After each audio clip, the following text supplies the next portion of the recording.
Hello friends, welcome back to our channel science tech. आज हम इस वीडियो में F-35 एयरक्राफ्ट के बारे में जानेंगे। उससे पहले आप सभी हमारे YouTube चैनल को सब्सक्राइब कर लीजिए। तब इस सेशन को शुरू करते हैं। Lockheed Martin F-35 lightning II single seat, single engine, हर मौसम में काम करने वाले स्टील्थ मल्टीरोल लड़ाकू विमान का एक अमेरिकी परिवार है, जिसका उद्देश्य हवाई श्रेष्ठता और स्ट्राइक मिशन दोनों को पूरा करना है। यह इलेक्ट्रॉनिक युद्ध और खुफिया जानकारी, निगरानी और टोही क्षमताएं प्रदान करने में भी सक्षम है। लॉकहीड मार्टिन प्रमुख F-35 ठेकेदार है, जिसके प्रमुख भागीदार नॉर्थरोप ग्रुमन और बे सिस्टम्स हैं।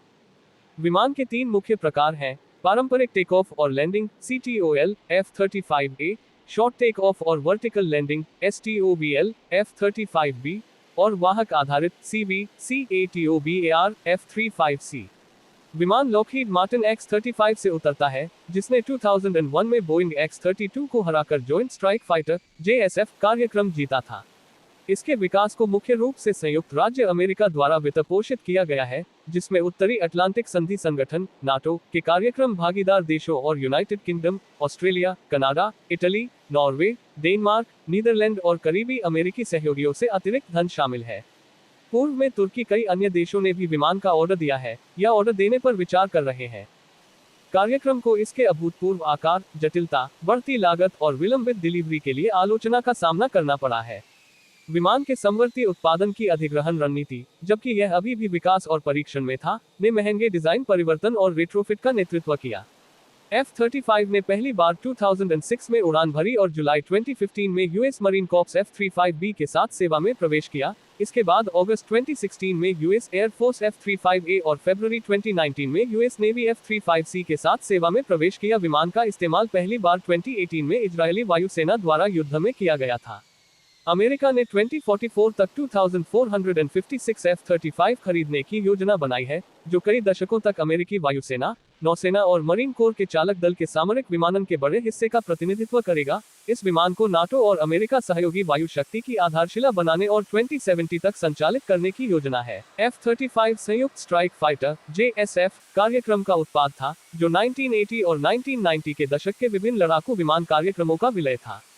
एक पूर्वज कार्यक्रम defence advanced research projects agency (DARPA) advanced short take off, vertical landing (ASTOVL) था, जो 1983 से 1994 तक चला।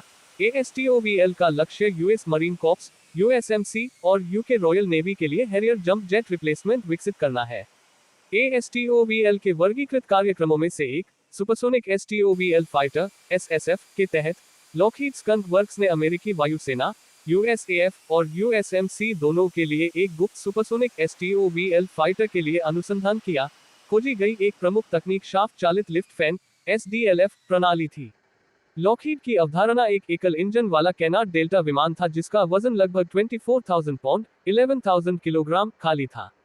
ASTOVL को 1993 में common affordable lightweight fighter (CAF) के रूप में फिर से नामित किया गया था और इसमें लॉकहीड, मैकडॉनल्ड डगलस और बोइंग शामिल थे।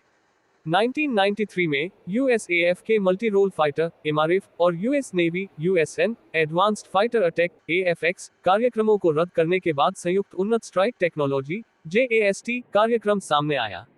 MRF अपेक्षाकृत किफायती F-16 प्रतिस्थापन के लिए एक कार्यक्रम, शीत युद्ध के बाद की रक्षा स्थिति के कारण F-16 बेड़े के उपयोग को आसान बनाने और इस प्रकार इसकी सेवा जीवन को बढ़ाने के साथ साथ F-22 एडवांस से बढ़ते बजट दबाव के कारण कम कर दिया गया और इसमें देरी हुई।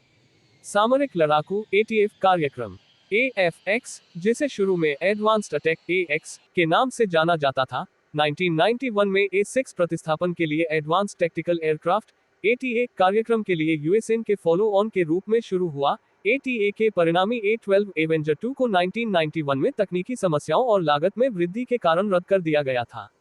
उसी वर्ष naval advanced tactical fighter NATF की समाप्ति, F को बदलने के लिए USAF के ATF कार्यक्रम का एक नौसैनिक विकास 14, जिसके परिणामस्वरूप X में अतिरिक्त लड़ाकू क्षमता जोड़ी गई, जिसे बाद में AFX नाम दिया गया। बढ़ते बजट दबाव के बीच, रक्षा विभाग (DOD) के बॉटम अप रिव्यू (BUR) ने सितंबर 1993 में MRF और AFX को रद्द करने की घोषणा की, जिसमें उभरते जस्ट कार्यक्रम में लागू अनुभव शामिल था। जस्ट का उद्देश्य एक नया विमान विकसित करना नहीं था, बल्कि आवश्यकताओं, परिपक्व प्रौद्योगिकियों को विकसित करना और उन्नत स्ट्राइक वॉरफेयर के लिए अवधारणाओं को प्रदर्शित करना था। जैसे जैसे जस्ट आगे बढ़ा, 1996 तक अवधारणा प्रदर्शक विमान की आवश्यकता उभरी, जो ASTOVL काफ के पूर्ण पैमाने उड़ान प्रदर्शक चरण के साथ मेल खाएगा। क्योंकि ASTOVL काफ अवधारणा जस्ट चार्टर के साथ संरेखित होती दिखाई दी, दोनों कार्यक्रमों को अंततः 1994 में जस्ट नाम के तहत विलय कर दिया गया। ये कार्यक्रम अब USAF, USMC और USN को सेवा प्रदान कर रहा है। बाद में 1995 में McDonald Douglas, Northrop ग्रुमेन, Lockheed Martin और बोइंग द्वारा एस्टियोवेल प्रस्तुतियों के साथ JAST का नाम बदलकर जॉइंट स्ट्राइक फाइटर JSF कर दिया गया। उम्मीद की गई थी कि JSF अंततः अमेरिका और उसके सहयोगियों की सूची में बड़ी संख्या में बहुभूमिका और स्ट्राइक सेनानियों को प्रतिस्थापित करेगा, जिनमें हैरियर, F-16, FA-18, A-10 और F-117 शामिल हैं। अंतर्राष्ट्रीय भागीदारी JSF कार्यक्रम का एक प्रमुख पहलू है, जिसकी शुरुआत एस्टियोवेल कार्यक्रम में यूनाइटेड किंगडम की भागीदारी से होती है। अपनी वायुसेना के आधुनिकीकरण की आवश्यकता वाले कई अंतर्राष्ट्रीय भागीदार JSF में रुचि रखते थे।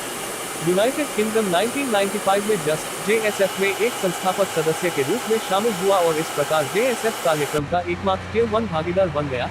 कॉन्सेप्ट प्रदर्शन चरण CDP के दौरान Italy, Netherland, Denmark, Norway, Canada, Australia और तुर्की कार्यक्रम में शामिल हुए, जिसमें इटली और नीदरलैंड टियर 2 भागीदार थे और बाकी टियर 3। नतीजतन, विमान था अंतर्राष्ट्रीय साझेदारों के सहयोग से विकसित और निर्यात के लिए उपलब्ध।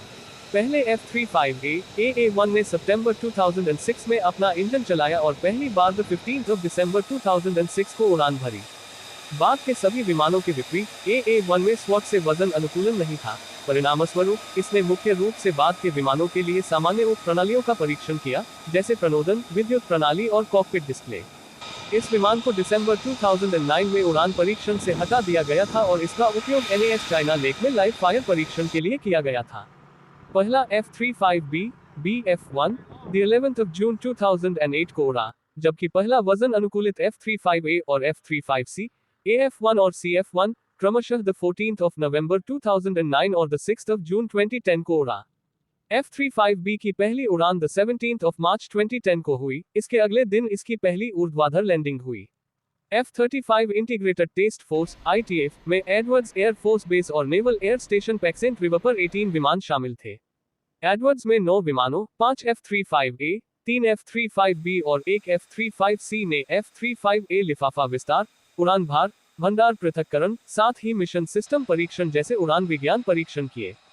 पैटिक्सेंट नदी पर अन्य 9 विमान, 5 F-35B और 4 F-35C, F-35B और C लिफाफा विस्तार और एस्टियोवेल और CV उपयुक्तता परीक्षण के लिए जिम्मेदार थे। अतिरिक्त वाहक उपयुक्तता परीक्षण लेकहर्स्ट, न्यू जर्सी में naval air warfare centre aircraft division में आयोजित किया गया था। स्थैतिक भार और थकान का परीक्षण करने के लिए प्रत्येक प्रकार के 2 गैर उड़ान विमानों का उपयोग किया गया था। एवियोनिक्स और मिशन सिस्टम के परीक्षण के लिए कॉकपिट की नकल के साथ एक संशोधित बोइंग 737-300 लॉकहीड मार्टिन कैटबर्ड का उपयोग किया गया है। F-35 के सेंसरों का फील्ड परीक्षण उत्तरी एज अभ्यास 2009 और 2011 के दौरान आयोजित किया गया था, जो जोखिम कम करने के महत्वपूर्ण कदमों के रूप में काम कर रहा था। Thank you.